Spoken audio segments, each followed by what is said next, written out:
In a small, forgotten town, a weary black mechanic spent his afternoon fixing an old car in his warm garage. Suddenly, a young drifter walked in, thin, exhausted, with a torn backpack and weary eyes. He didn't ask for food, only for a job. Moved by compassion, the man offered him a burger and a chance to earn a living. Everything seemed to be getting better, until a week later, when a wealthy stranger arrived with an offer that could change the young man's life, and what happened next left the entire garage in shock. Before we continue, tell us what time it is and where you're watching from, and subscribe because tomorrow I've got something extra special for you. The afternoon sun hung low over the industrial district, casting long shadows between the weathered buildings. Eli Thompson walked slowly down Parker Street, his thin frame barely filling out the faded denim jacket that had seen better days. His sneakers, worn through at the toes, scuffed against the cracked pavement as he approached another potential workplace.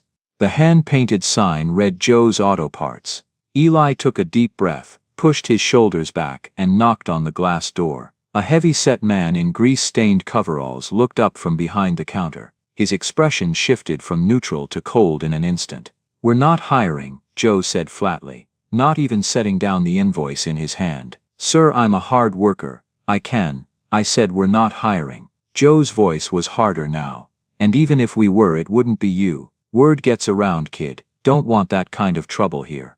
The door closed before Eli could respond. He stood there for a moment, feeling the familiar sting of rejection settle into his chest. That made 7 places today. 7 doors closed in his face. Down the street, he tried the hardware store. The owner took one look at him and shook his head.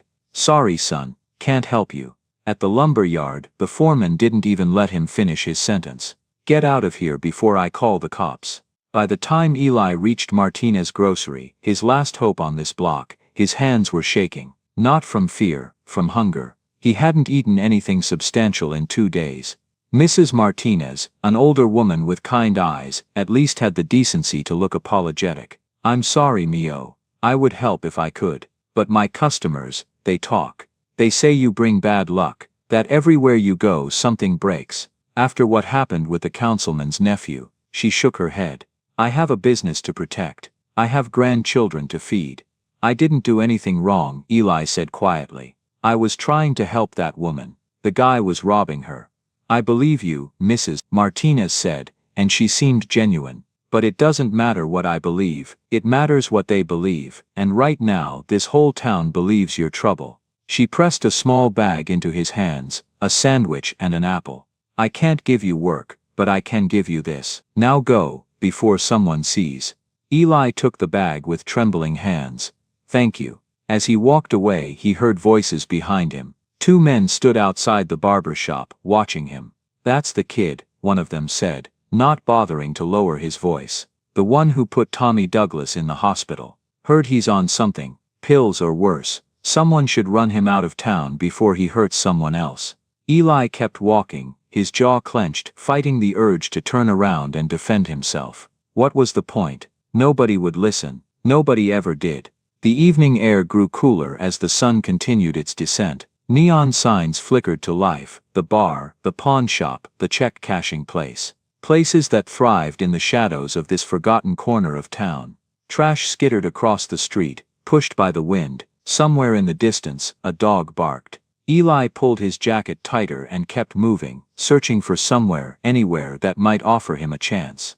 Night fell quickly, bringing with it a cold drizzle that soaked through Eli's thin jacket. He found shelter under an old railroad bridge at the edge of town, where the highway overpass created a small dry space among the concrete pillars. He sat with his back against the cold stone, pulled his backpack close, and carefully removed the only thing that mattered, a photograph in a plastic sleeve. Even in the dim light, he could make out his mother's face. She was smiling in the picture, standing in front of their old trailer, her waitress uniform crisp and clean. That had been a good day. One of the few. "I'm trying, Mama," he whispered to the photograph.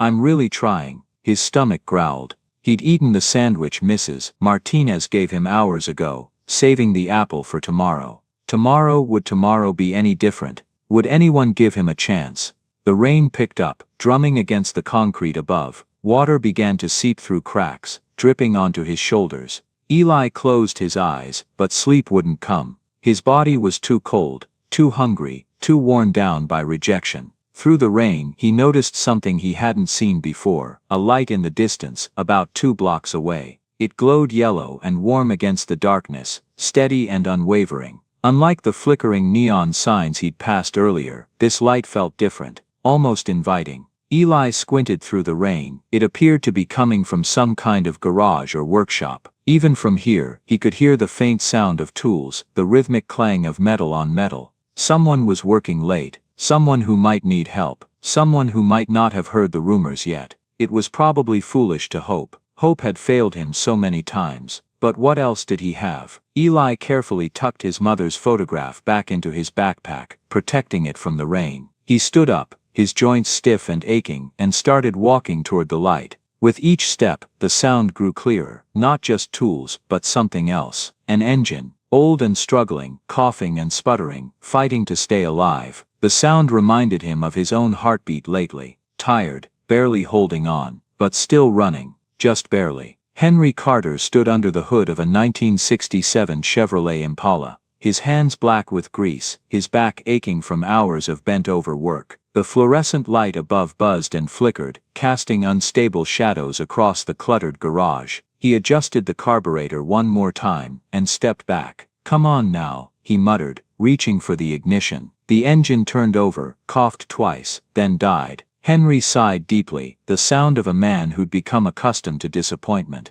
He wiped his hands on a rag that was already too dirty to be useful and glanced at the old radio on the workbench. The late-night DJ was playing Muddy Waters, the blues guitar filling the empty spaces of the garage. This car had been his father's. Then it had sat in this garage for 20 years, waiting for Henry to have the time, the money, the heart to bring it back to life. Now he had time, too much of it. Customers had grown scarce. The bigger shops on the other side of town had newer equipment, younger mechanics, better reputations. Henry was just the old black man with the small garage on the wrong side of the tracks. The man who'd once been turned away from every decent job in town because of the color of his skin. The man who'd built this place with his own hands, only to watch it slowly die. He looked around the garage, walls lined with tools that had become extensions of his own hands, the smell of oil and metal that had soaked into everything, including his skin. This place was all he had left, after his wife left,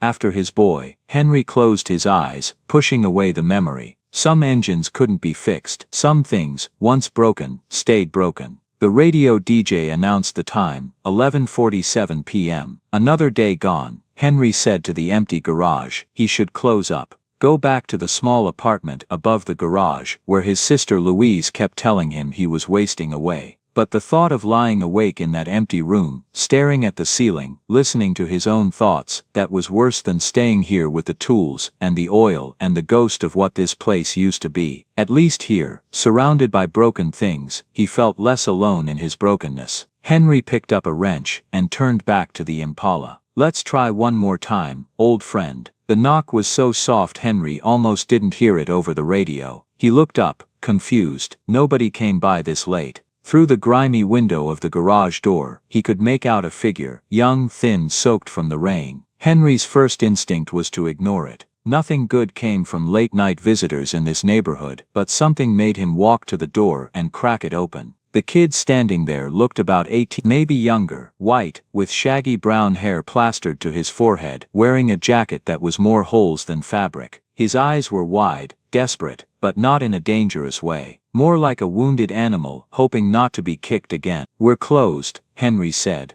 "I know, sir. I'm sorry to bother you." The kid's voice shook, from cold or fear or both. I'm looking for work. Any kind of work. I can clean, I can organize, I can— "No, please sir, I'm a fast learner. I won't cause any trouble. I just need—" I said no. Henry started to close the door. "I'll work for free." The desperation in the kid's voice made Henry pause. "Just for a few days, for food. I won't ask for money. I need somewhere to—" The kid's voice broke. He looked down, clearly fighting tears. He pulled— Henry should close the door. He should tell this kid to go to the shelter on 5th Street. He should protect himself from whatever trouble this stranger might bring. The last thing he needed was more problems. But there was something in the way the kid stood there, shoulders hunched, trying to make himself smaller, less threatening. Something familiar.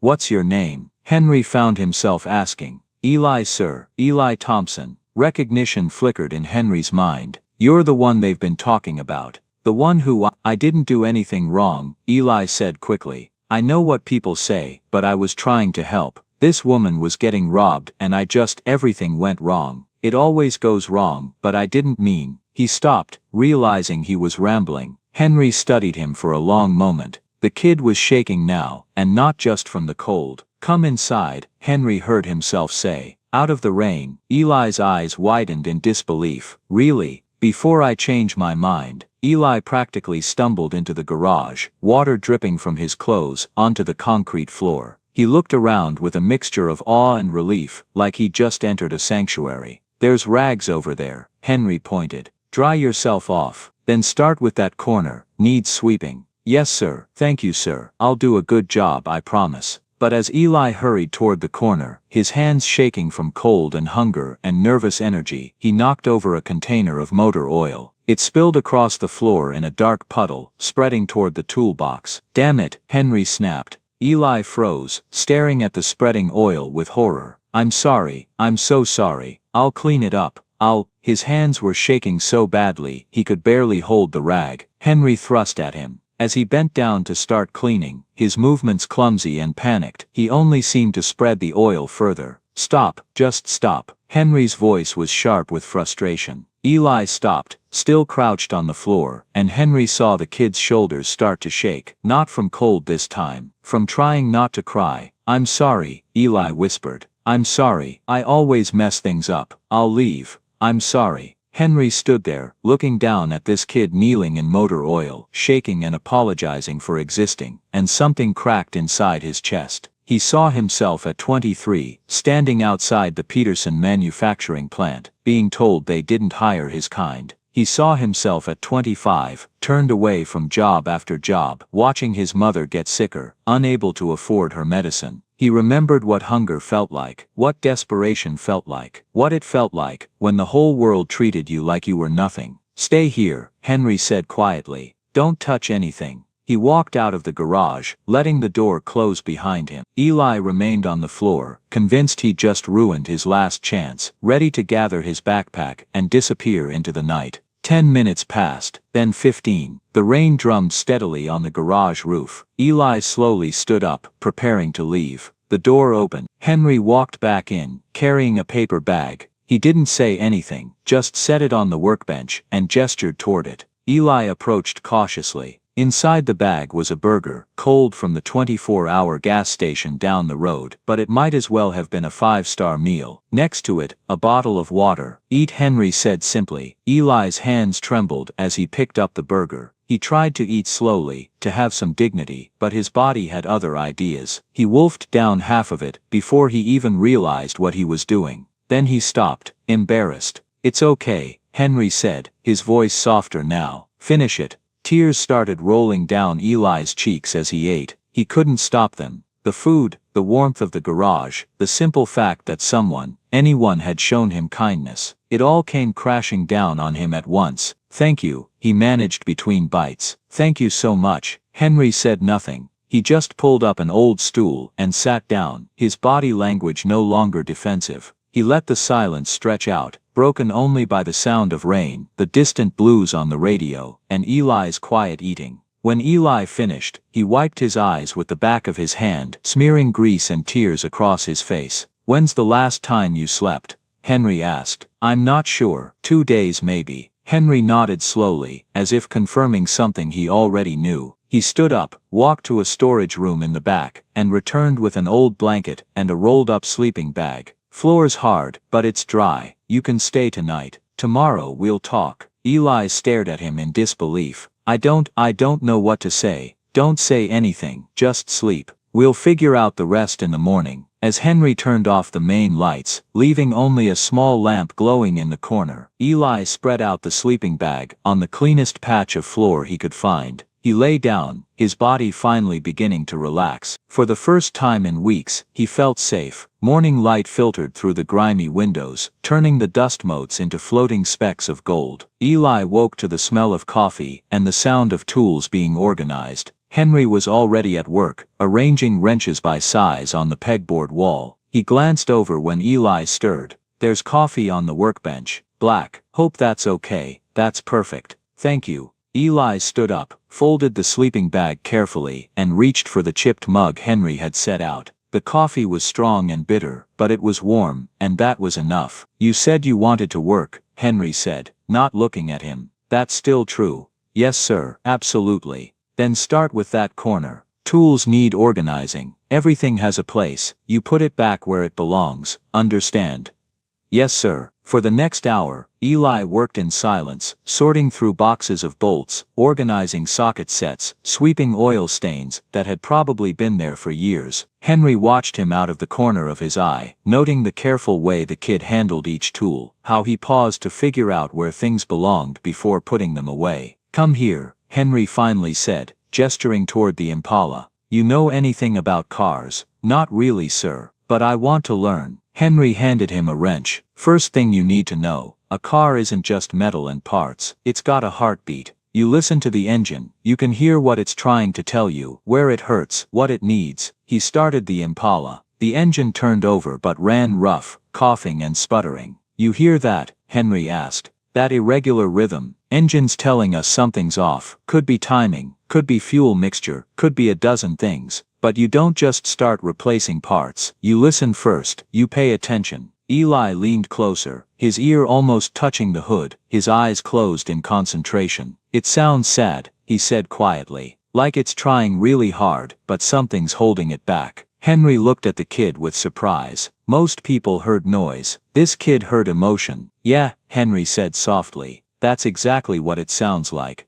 For the first time in longer than he could remember, Henry felt something other than emptiness. Something small, fragile, but undeniably real. Hope. That afternoon, Henry walked to Martha's corner store, the small shop 2 blocks from the garage. Martha Rodriguez had run the place for 30 years, and she knew everyone's business. Well, she said when Henry walked in. Henry Carter, in the daylight. And before closing time, no less. "What miracle is this?" "Just need some sandwiches, Martha." "2. Martha raised an eyebrow. "2. You got company." "Got someone helping out at the garage." "Helping out?" Martha leaned on the counter, her eyes sharp with curiosity and concern. "Henry, you know I heard about that Thompson kid. People say a lot of things," Henry interrupted. "Most of it's none of their business." Martha studied his face for a long moment, then her expression softened. "You're different today. Your eyes, they're clearer. When's the last time you smiled, Henry?" "What are you talking about?" "I smile." "No, you don't. Haven't seen you really smile in 5 years." "Not since." She trailed off, not wanting to mention his son. "But today, right now, the corners of your mouth went up. Just a little." Henry touched his face, almost surprised. "Sandwiches, Martha. That's all I came for." But as he walked back to the garage, the paper bag warm in his hands, he realized Martha was right. Something inside him had shifted. The weight he'd been carrying felt just a little bit lighter. Over the next few weeks, a routine developed. Eli arrived before sunrise, swept the garage, organized tools, and watched Henry work. Gradually, Henry let him do more, handing him tools, teaching him how to check oil levels, how to identify different engine sounds. One morning, they stood together, over the open hood of the Impala, Henry's father's car, the project that had consumed him for months. "This car meant everything to my dad," Henry said, his hands resting on the fender. "He bought it new in '67, right after the riots, said he wanted something beautiful in the world, something that ran smooth and true, even when everything else was falling apart." Eli listened, not interrupting. "He died when I was 20, left me this car, and this garage, and a lot of debt." Henry picked up a wrench, turned it over in his hands. "I tried to make it work. Got married young, had a son. But this neighborhood, people with money don't come here for repairs, and people here, they don't have money to spend. But you kept going," Eli said quietly. "What else was I gonna do? This is all I know." Henry's jaw tightened. But knowing how to fix things doesn't mean you can fix everything. My wife, she left after our boy died, said I cared more about strangers' cars than my own family. Maybe she was right. Eli looked down at his oil-stained hands. My dad left too. Different reason, same result. He drank until there was nothing left of him. One day he just didn't come home. Mom tried to hold things together, but it was too much. She worked herself to death, literally. Heart attack at 46, behind the counter of a truck stop diner. How old were you? 16. After that, I just drifted. Tried to find work, but nobody trusts a kid with no family, no references, no address. His voice cracked slightly. I just wanted someone to give me a chance, just one chance to prove I wasn't worthless. Henry looked at Eli, really looked at him, and saw past the dirty clothes and the too thin frame. He saw himself, the younger version, before the years had worn him down. You're not worthless, Henry said firmly. And you're not drifting anymore. You're here, you're learning. That counts for something. Eli's eyes shone with unshed tears. Why are you helping me? Everyone else in this town wants me gone. Henry was quiet for a long moment. Because somebody should have helped me when I needed it. Nobody did. I'm not gonna be that person who turns away when someone's drowning. They stood in silence, the morning sun streaming through the garage door, dust dancing in the light. Two broken people, finding something like family in the space between wrenches and engine parts. Now come on, Henry said, clearing his throat. This carburetor's not gonna rebuild itself. Time I taught you how to do this right. By afternoon, they'd made progress. Eli's hands, now confident with tools, moved with purpose as he carefully cleaned each component. Henry handed him. The radio played softly in the background. B.B. King singing about better days. My son would have been about your age now, Henry said suddenly, breaking the comfortable silence. Eli looked up, sensing this was important. Jacob, we called him Jake. He was 3 when Henry's voice caught. He cleared his throat, started again. I was working late, always working late, trying to keep this place afloat. My wife called, said Jake had a fever. I told her I'd be home soon, just had to finish one more car. Henry's hands stilled on the wrench. By the time I got home, she'd taken him to the emergency room, borrowed the neighbor's car, old piece of junk with bad brakes. On the way back from the hospital, he couldn't finish. I'm sorry, Eli whispered. My wife blamed me.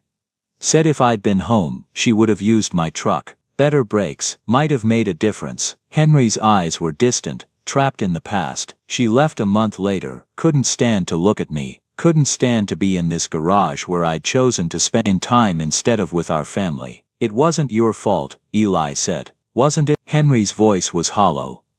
Every choice we make, it ripples out, touches other people's lives. I chose this garage over my family, and my son paid the price. Eli set down his tools and sat on the stool across from Henry. My mom used to say that guilt is like rust. It eats away at you from the inside, until there's nothing left but holes. She said the only way to stop it is to forgive yourself, to do better next time. And did she forgive herself? For what? For not being able to give you more, for working herself to death. Eli's breath caught. He'd never thought about it that way. I don't know, I hope so. What would you say to her if you could? I'd tell her. Eli's voice broke.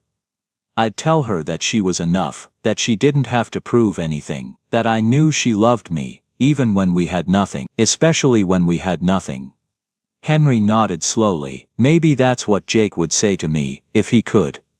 The two men sat in silence, both carrying their ghosts, both trying to figure out how to set them down. Finally, Henry stood up, returning to the engine. Let me show you something. This engine, when it runs right, it purrs, smooth as silk, but right now it's rough. You hear that knocking sound? Eli listened. Yeah, that's the past rattling around, old damage that hasn't been fixed. But here's the thing about engines, you can rebuild them. Clean out the old damage, replace what's broken, make it run like new again. Henry looked at Eli, meaningfully. People are like that too, just need someone willing to do the work. Eli understood. Henry wasn't just talking about the car. Will you teach me? Eli asked. Everything you know. Yeah, kid, I'll teach you. As they bent over the engine together, their hands working in synchronized rhythm, something profound happened in that cluttered garage. Two damaged souls began the slow, painful, beautiful process of healing. The engine's rough idle suddenly smoothed out. Henry had adjusted something, and now it purred, just like he'd promised. Eli grinned.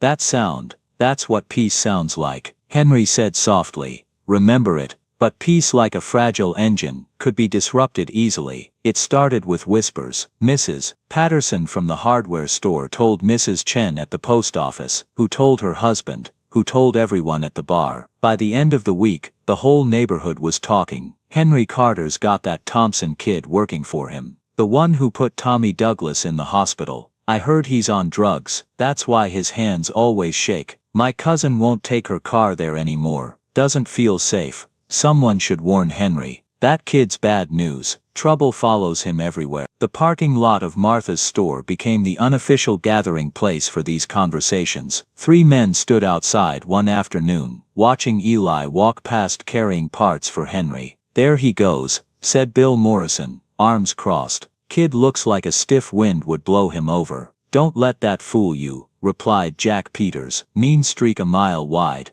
You heard what he did. He was defending that old woman. Martha called out from the doorway of her shop. That's what I heard. That's what he says, Jack shot back. But Tommy Douglas is still in physical therapy. His family's got money, got lawyers. They're saying assault. They're saying a lot of things, Martha said. Doesn't make them true. Where there's smoke, there's fire, Bill said. And that kid, he's brought nothing but smoke since he got here. Inside the garage, Eli was oblivious to these conversations. He was focused on replacing spark plugs, following Henry's careful instructions. He was finally good at something, finally useful, finally home, but the poison was spreading. By the following week, 3 regular customers had stopped coming. The phone, which used to ring a few times a day, went silent. When Henry went to Martha's store, conversation stopped when he entered. He knew what that meant. He'd experienced it before years ago for different reasons. He knew the weight of community judgment, how it could crush a business, a reputation, a life. But this time he wasn't the target. This time it was the kid who'd started to smile again. The kid who hummed along to the radio while he worked. The kid who was learning to believe in himself, and Henry wasn't sure he could protect him from what was coming. Louise Carter arrived at the garage just after sunset, her sensible shoes clicking sharply against the concrete floor. She was a woman who believed in tough love, practical decisions, and protecting her younger brother from his own soft heart. We need to talk, she said, not bothering with greetings. Henry looked up from the engine he was working on. Eli, sensing tension, quietly moved to the far corner of the garage, pretending to organize tools. About what, Louise? Don't play dumb with me. About him. She jerked her head toward Eli. About what you're doing to yourself. I'm running my garage. Same as always. No, you're running it into the ground. Louise's voice was sharp. Do you know how many customers you've lost this month? Do you know what people are saying? I know what people say. People always have something to say. They're saying you're harboring a criminal. That you're so desperate for company you'll take anyone in, no matter how dangerous. They're saying, Louise lowered her voice, but it still carried in the quiet garage. They're saying you've lost your mind since Jake died. Henry's jaw tightened. Don't bring Jake into this. Why not? That's what this is about, isn't it? You see some lost kid and you think you can save him, make up for not being there for your own son. That's not, isn't it? Louise stepped closer.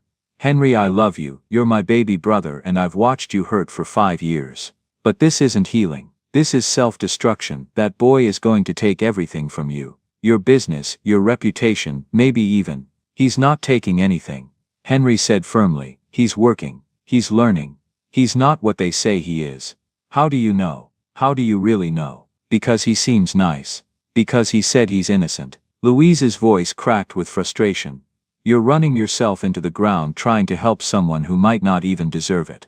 The electric bill is overdue. You're eating 1 meal a day. I see the receipts, Henry. I know you've been buying him food, buying him supplies. You can't afford this. In the corner, Eli's hand stilled on the wrench he was holding. He could hear every word. I know you're trying to be kind, Louise continued, but kindness without wisdom is just foolishness. You can't save everyone. You couldn't save Jake, you couldn't save your marriage. And you won't save this kid, you'll just destroy yourself in the process. After Louise left, the garage felt oppressively quiet. Henry stood motionless, staring at the floor where his sister had stood, her words still echoing. Eli remained in the corner, head down, hands trembling. You heard all that, Henry said. Not a question. Yes, sir. She's wrong about you. Is she? Eli's voice was barely a whisper. Everyone I try to help ends up worse off. Maybe I am bad luck. Maybe I should. Don't. Henry's voice was firm. Don't run. Not yet. But your business, my business, was failing before you got here. Been failing for years. That's not on you. Henry walked over to the Impala, ran his hand along the hood. You know what I see when I look at this car? I see something worth fixing, something that's been broken for a long time but still has life in it. He turned to look at Eli. Same thing I see when I look at you. Eli's eyes filled with tears. I don't want to be the reason you lose everything. Then don't be. Stay, work, learn, prove them all wrong. Henry picked up a wrench, held it out to Eli. You with me? Eli looked at the wrench, a simple tool, but in that moment it represented everything. Trust, partnership, family. He took it. I'm with you. They worked side by side until midnight, not talking much, just the sound of tools and the old radio playing blues. The Impala's engine began to sound smoother, healthier. Outside, the town slept, unaware that inside this small garage, two men were building something stronger than reputation, more valuable than money. They were building hope. And hope, once it starts running, is hard to stop. 3 days later, everything fell apart. Eli woke before dawn, as usual. But this morning was different. He couldn't sleep. Louise's words kept playing in his head like a broken record. You'll just destroy yourself in the process. He thought about Henry. The way the man had started to smile more, to hum along with the radio, to seem lighter. But he also thought about the empty garage, the silent phone, the worried looks Henry tried to hide when he paid bills. Eli sat up on his sleeping bag and looked around the garage. This place had become home. The smell of oil and metal, the cluttered workbench, the old Impala that was slowly coming back to life, all of it felt safe. Felt right. But safety at Henry's expense. He pulled out his backpack, removed his mother's photograph. In the dim pre-dawn light, he studied her face. What should I do, Mama? He whispered. But he already knew the answer. His mother had sacrificed everything for him, working herself to death so he could eat. She would never want him to let someone else suffer for his sake. With shaking hands, Eli found a piece of paper and a pencil. He stared at the blank page for a long time before he could bring himself to write. Mr. Henry, thank you for everything. You gave me food when I was hungry, shelter when I had nowhere to go, and something more important than both, you made me feel like I mattered. You made me feel human again. But I can't stay, not if it means destroying what you've built. Your sister is right. I'm costing you customers, money, peace. You deserve better than that. I'll never forget what you taught me. Not just about engines, but about kindness. About seeing people for who they are, not what others say they are. You're the best man I've ever known. That's why I have to go. Thank you for believing in me, even when I couldn't believe in myself. Eli. He folded the note, placed it on the workbench where Henry would find it, and carefully rolled up his sleeping bag. He took one last look around the garage, at the tools he'd learned to use, at the Impala that was almost running perfectly, at the space where he'd felt, for a brief moment, like he belonged somewhere. Then he walked out into the cold morning darkness, leaving the only home he'd known in years behind. Henry woke at 7, later than usual. Something felt wrong. The quality of silence was different. He came downstairs to find the note on his workbench, Eli's sleeping bag neatly folded beside it. His heart sank as he read the words. Damn it, kid, he muttered. He grabbed his jacket and keys and headed for his truck. The sky was already darkening with the promise of rain. Where would Eli go? He had no money, no connections, nowhere safe. Henry drove through the neighborhood, scanning the streets, past Martha's store, past the abandoned factory, past the railroad bridge where he suspected Eli might have slept before. Nothing. The rain started, light at first, then heavy, pounding against his windshield like accusations. Henry's hands gripped the steering wheel tighter. He thought about turning around, going home. Maybe it was better this way. Maybe Eli was right to leave, but he kept driving. He found himself at the edge of town, near the old abandoned gas station that had closed down 5 years ago. The place was a hollowed-out shell, pumps removed, windows broken, but the overhang still provided some shelter from the rain. There, huddled against the wall, soaking wet and shivering, was Eli. Henry parked the truck and got out, rain immediately soaking through his clothes. Eli looked up, eyes wide with surprise and shame. "I'm sorry, I had to." "Shut up," Henry said, not unkindly. He shrugged off his jacket and draped it over Eli's shoulders. "You're freezing." "I'm sorry," Eli repeated. "I didn't want to hurt you. I thought if I left, you thought wrong." Henry sat down beside him on the wet concrete, not caring about the rain, the cold, the indignity of it all. "You think running away solves anything? You think that makes my life better?" "Your sister said." "My sister says a lot of things. She's not always right." Henry looked at the kid, really looked at him, soaking wet, shaking from cold and emotion, trying to be brave. "You know what you remind me of?" Eli shook his head. "That Impala in my garage. When I first opened it up, the engine was a mess. Corroded, seized up, barely turning over. Previous owner had let it sit for years, let it rust, let it break down. Everyone said it wasn't worth fixing. Told me to junk it, get something newer. But you didn't." "No, I didn't. You know why?" Henry's voice was intense now, "because I could hear what it could be. Under all that rust and damage, there was still an engine worth saving. Still something that could run strong and true if someone was willing to do the work." He put a hand on Eli's shoulder. "You're not broken, kid, you're just rusted, just need someone to help you get running again." "But what if I can't? What if I really am bad luck?" "What if you're not?" Henry interrupted.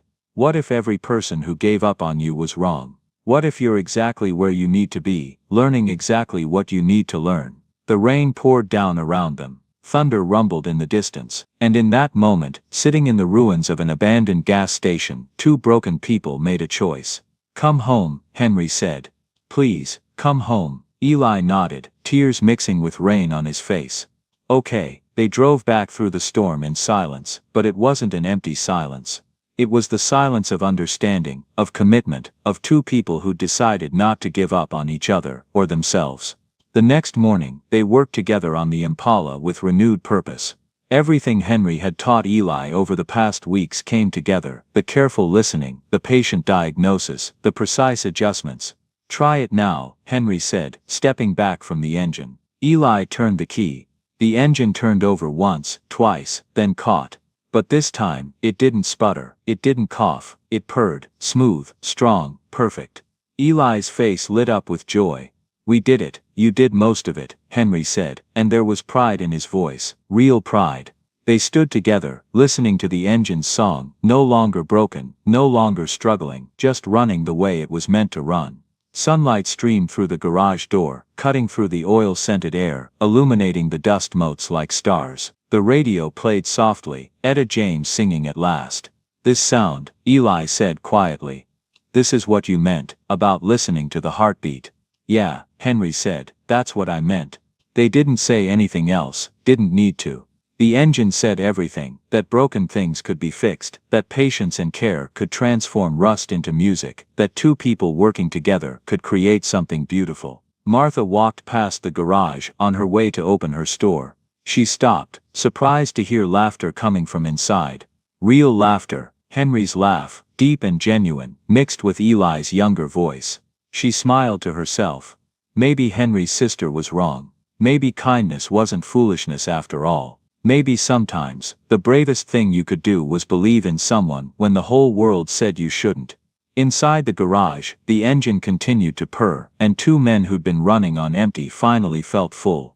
2 months later, life had found a rhythm. The garage wasn't thriving, but it was surviving. A few brave customers had returned, curious about the kid everyone talked about, and had been impressed by his growing skill. Eli had changed too. He'd put on weight, his hands no longer shook, and there was a confidence in his movements that hadn't been there before. More importantly, he smiled. Easily and often. On a Tuesday afternoon, a silver Mercedes-Benz pulled up to the garage, the kind of car that didn't belong in this neighborhood. Expensive, pristine, completely out of place. A man in his 60s stepped out, wearing a suit that probably cost more than Henry made in a month.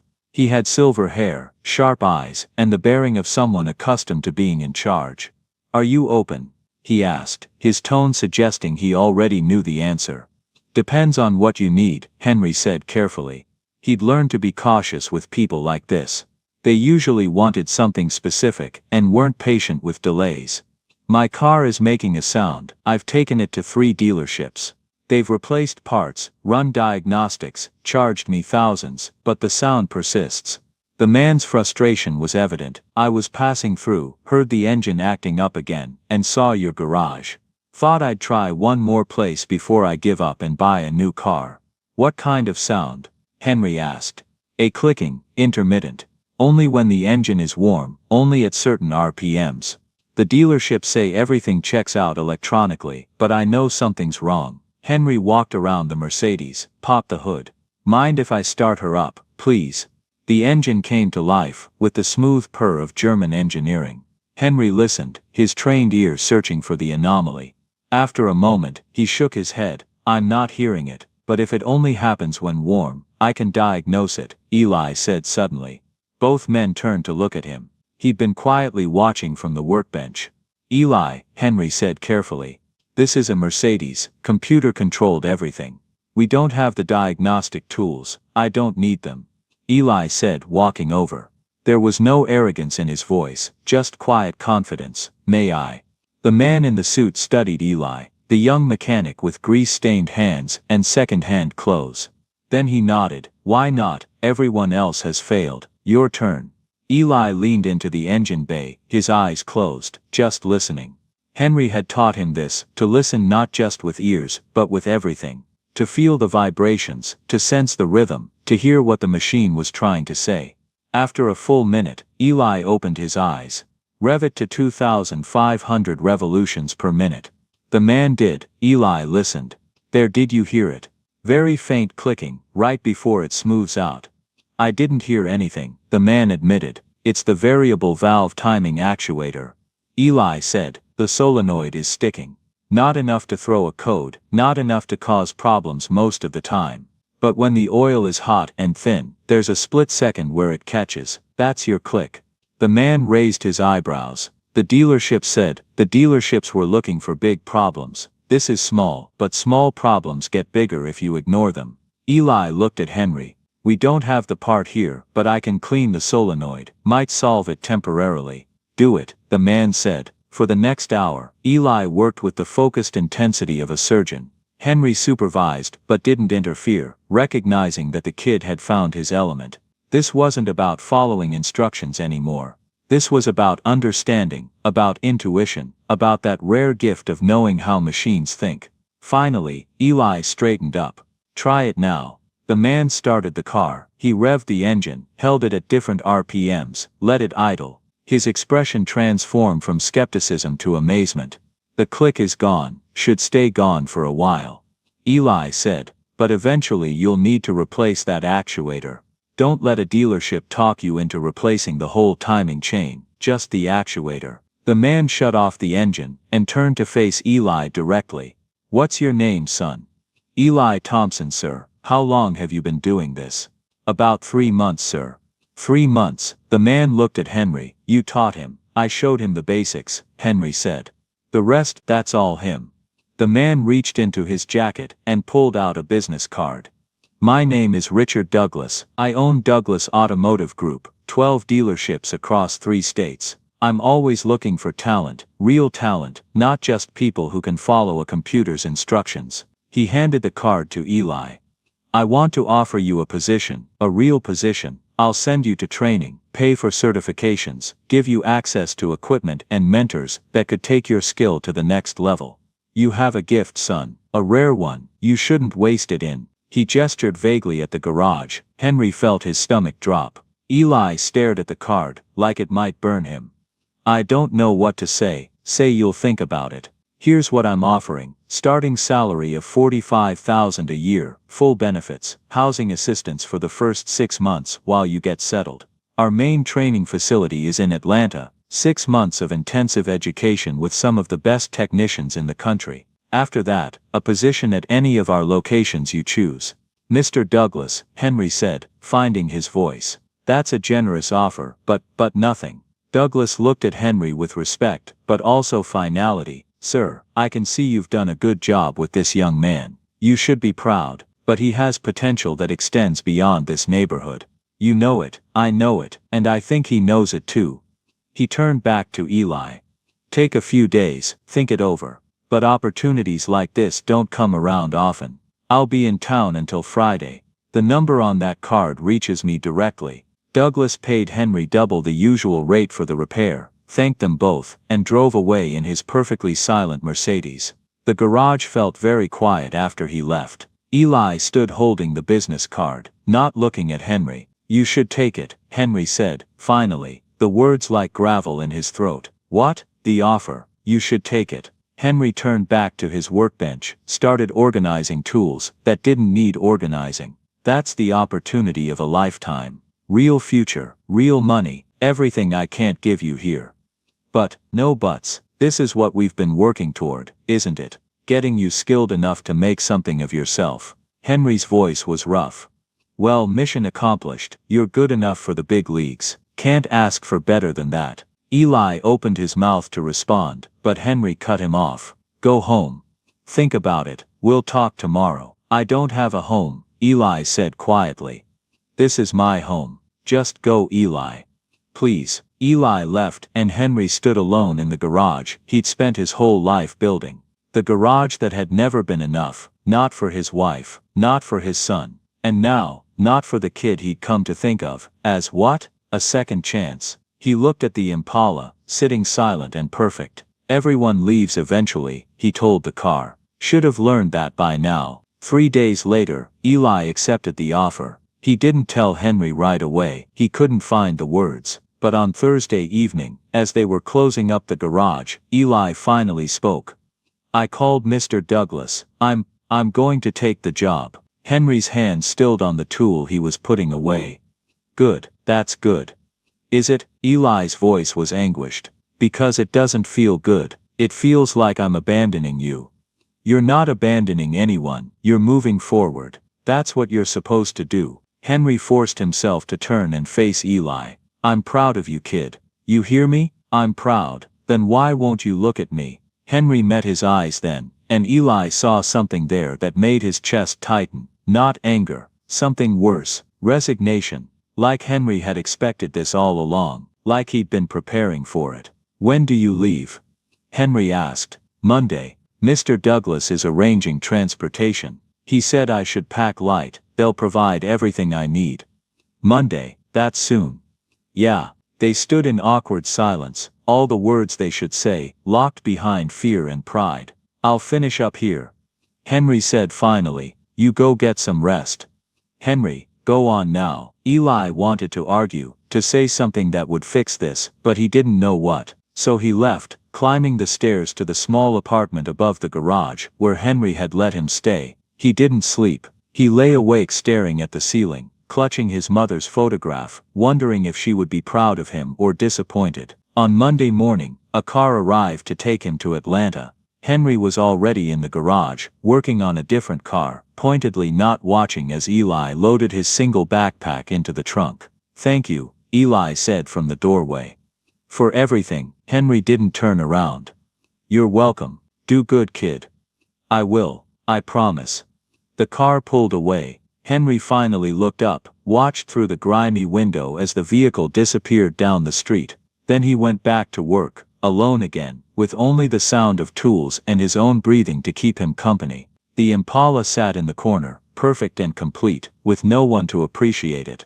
Just like Henry himself. 5 years passed. The garage survived, barely. Henry took whatever work came his way, no longer caring about the quality of the jobs or the customers. He fixed what broke, and collected what he could. The light in his eyes, briefly rekindled, had gone out again. Louise visited every Sunday, bringing groceries, cleaning the apartment above the garage that Henry had stopped maintaining. She didn't say "I told you so," but it hung in the air between them anyway. "You should retire," she said one Sunday, surveying the dusty, cluttered space. "Sell this place." "Come live with me." "And do what?" Henry asked. He looked older now, his hair fully gray, his movements slower. "Rest. Enjoy your life. You've worked hard enough." "This is all I know, Louise." "No," she said gently. "It's all you have left. That's different." She was right, of course. The garage had become less a business and more a museum of memories. The Impala still sat in the corner, covered now with a tarp. Henry couldn't bear to look at it. It reminded him too much of the brief period when he'd felt alive again. Eli never called, never wrote. Henry told himself it was for the best. The kid was busy building a life, a real future. Why would he want to look back at this rundown garage and the old man who'd given him a temporary home? Still, on slow days, Henry found himself listening for the sound of footsteps, watching the door, hoping. But hoping, he'd learned, was just another engine that eventually ran out of fuel. One evening, as he was closing up, Henry stood in front of the covered Impala. Slowly, he pulled off the tarp. The car gleamed, still perfect, maintained by muscle memory, even when his heart wasn't in it. He got in the driver's seat, turned the key. The engine started immediately, that perfect purr that he and Eli had created together. Henry sat there, listening, and for the first time in 5 years he let himself cry, for his son, for his failed marriage, for the kid who'd briefly made him believe in second chances, for all the broken things he tried to fix, and all the broken things he couldn't. The engine purred on, indifferent to his grief, perfect and alone. That night, Henry couldn't sleep. He went down to the garage at 2 in the morning, turned on a single work light, and sat on his stool, surrounded by the tools of his trade.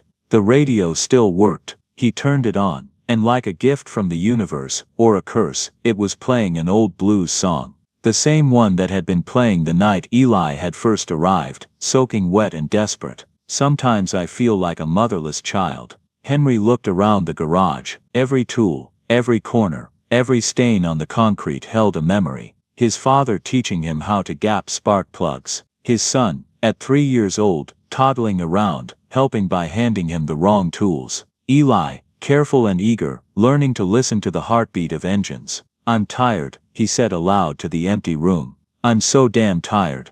He thought about Louise's offer. Retirement, peace, an easy chair and television, and waiting to die. It sounded awful, but it also sounded like relief. Maybe it was time to admit defeat. Time to accept that some engines can't be saved, and some people are meant to be alone. He stood up, walked to the Impala, placed his hand on the hood. The metal was cool under his palm. "Sorry, Dad," he whispered. "I tried."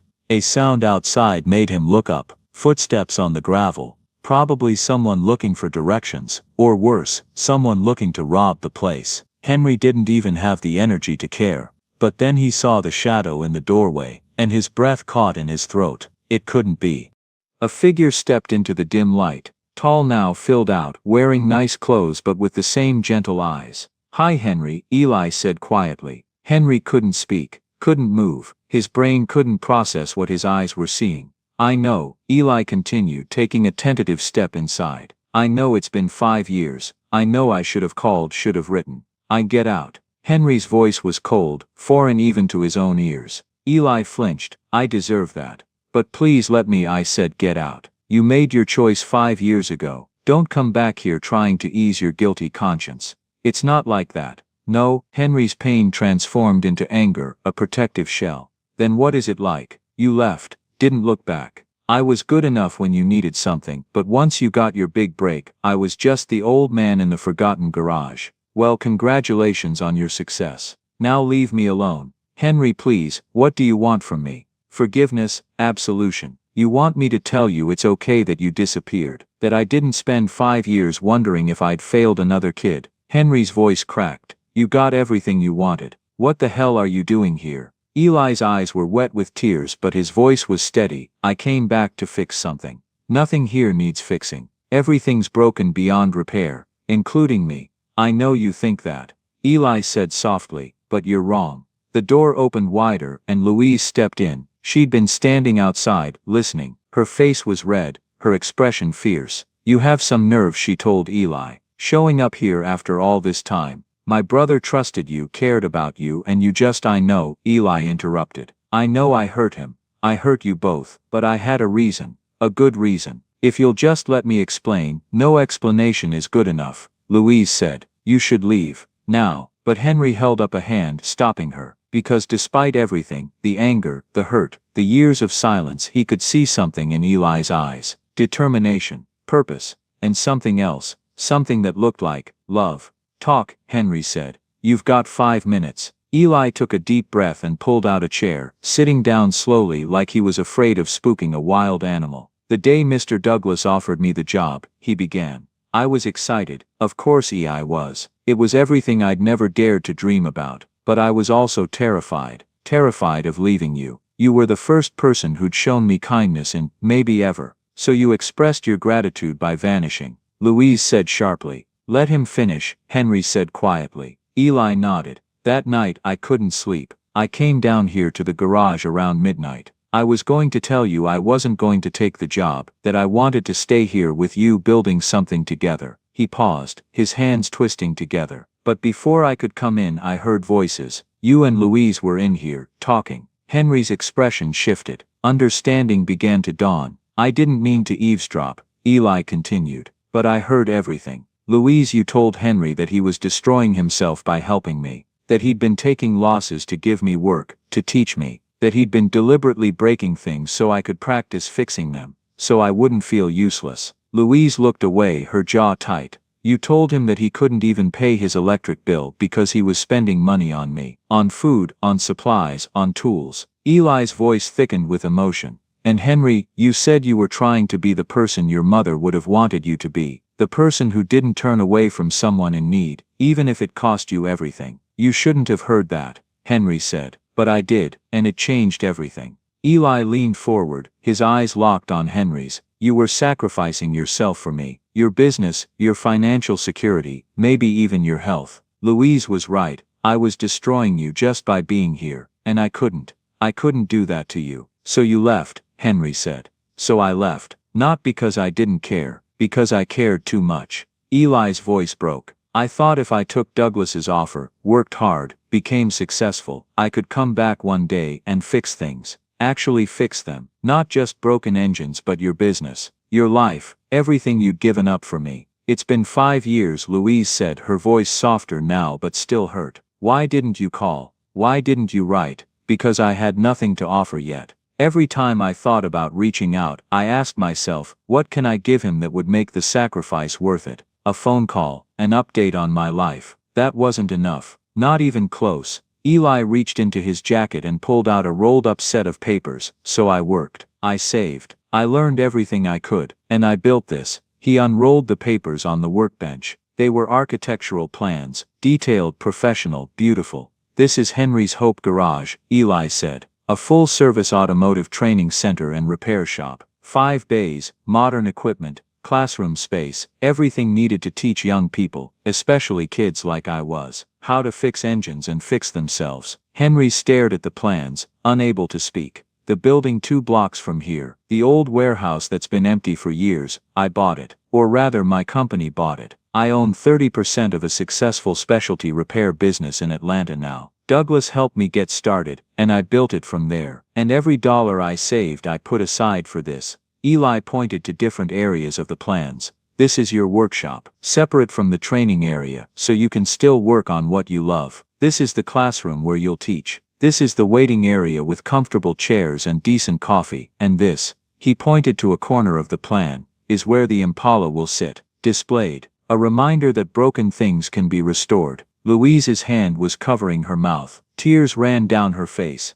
"The funding is secure," Eli continued. "Construction can start next month. It'll take 6 months to complete, and when it opens it'll be yours to run. I'll be a silent partner, but this is your garage, your legacy, Henry Carter's place, where people learn that everyone deserves a second chance, that kindness isn't weakness, that fixing broken things, engines or people, is the most important work anyone can do." Henry still couldn't speak. He looked at the plans, at the careful details, at the love evident in every line. "I know I hurt you by leaving," Eli said, his voice thick with tears. "I know I hurt you by staying silent, but I couldn't come back until I had something to give you, something that matched what you gave me. You gave me hope when I had none. You gave me a future when I couldn't see past the next day. You gave me," his voice broke completely, "you gave me back my life." He stood up, walked to Henry and knelt down in front of him, the way someone might kneel before a father. "I'm sorry it took so long. I'm sorry I caused you pain. But I'm here now, and I want to build this with you, if you'll let me, if you'll forgive me." Henry looked down at this young man.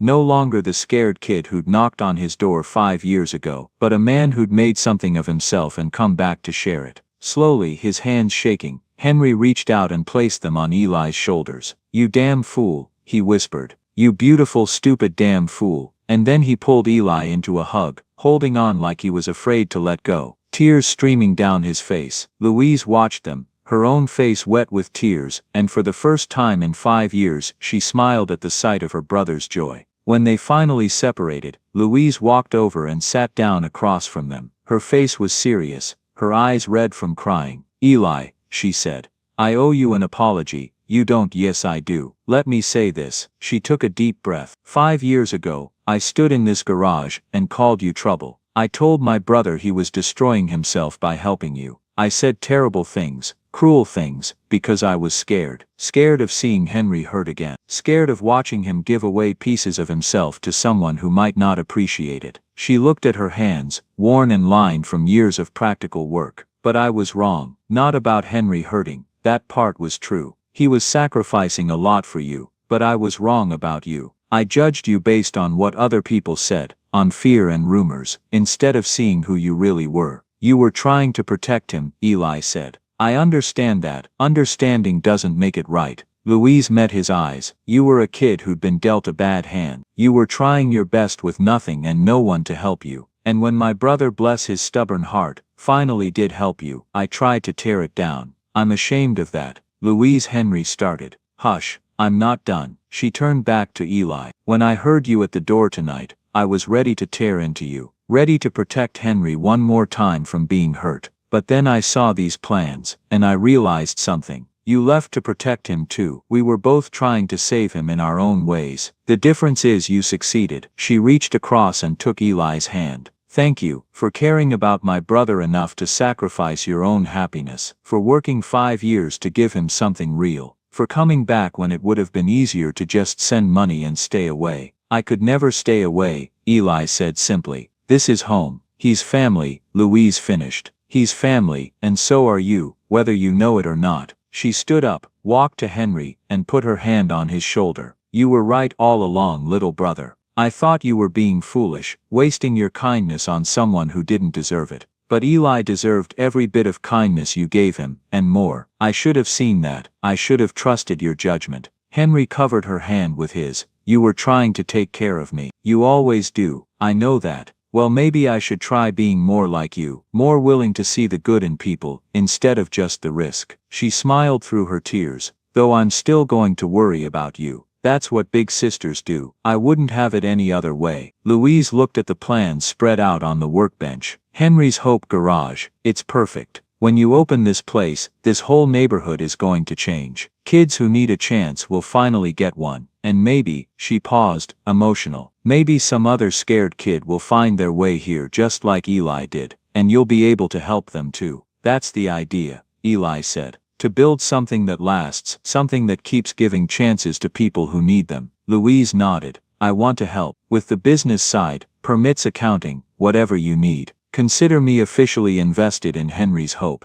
"You don't have to," Henry started. "I want to. Let me do this. Let me be part of something good." She looked between the two of them. "Let me be part of this family you two have built." The three of them stood in the old garage, the place where it all began, and for the first time in years, the space felt full, not of cars or tools or work, but of something more important: love, forgiveness, hope. The Impala sat nearby, its engine perfect and silent, a testament to what patience and care could accomplish. Tomorrow they would start building the new garage. Tonight they were just 3 people who'd found each other in the darkness and chosen not to let go. 6 months passed in a blur of construction, planning, and anticipation. The old warehouse transformed.